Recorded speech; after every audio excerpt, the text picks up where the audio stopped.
Hi, this is Mr. Hood, and we're going to look at a special relationship in math called a function. And we're going to use a Coke machine as an example. If you were going to look at a Coke machine and its function like a mathematician would, it's really just a big input-output table. In this case, the input are quarters, and the output, hopefully, are sodas. So if your input were 1/4, you would of course expect your output to be 0 sodas. If your input were 2/4, you again would expect your output to be 0 sodas. And if your input were 4/4, you would hopefully expect your output to be 1 soda. So far, if you were looking at the transactions of the day, if you were the person that owned this soda machine, would you conclude that the machine is doing its function correctly? Well, right there it is. It's doing its function correctly there, and it seems to be functioning correctly there. So far, so good. But let's say later in the day you input 4/4 and the output is 2 sodas. So again, as the owner of this machine, would you say that the machine is doing its function correctly?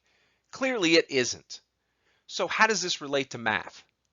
Well, in math, a relation is a function if no inputs repeat. So in our soda example, if we had stopped after the first time we had put 4/4 in, we could have only concluded that the machine was working correctly. However, if we do repeat an input, we expect that it's always going to be paired with the same output. In other words, every time we put 4/4 into this machine, we expect that output to be 1 soda. So let's take a look and see how this relates in math. Remember, the rule that we're looking at in each of these cases is that a relation is a function when no inputs repeat, or if an input repeats, it's always paired with the same output. So let's take a look at example 1. Here's a list of ordered pairs, and let's look at the first values, which are the input values. So we've got -3, -1, 0, -3, and 2.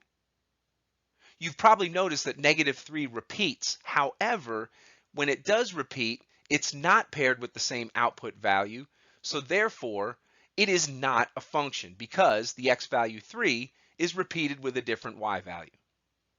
In example 2, our input values are 2, 4, 3, 6, and -7. And since none of the inputs repeat, immediately we conclude it is a function. In example 3, you see it is not a function because the input 1 repeats with a different y value. So why don't you go ahead and pause the video for a second, take a look at example 4, 5, and 6, and then we'll come back and briefly look at them. Okay, let's take a look at number 4. The input values are 7, 6, 5, -3, and -6. And since none of those input values repeat, it is a function. In number 5, you notice that the input value of -4 repeats. However, it does repeat with the same output each time. Therefore, it is a function because even though that input value of -4 repeats, it is paired with the same number each time. And in number 6, it is a function despite the fact that many of the outputs repeat, the inputs do not.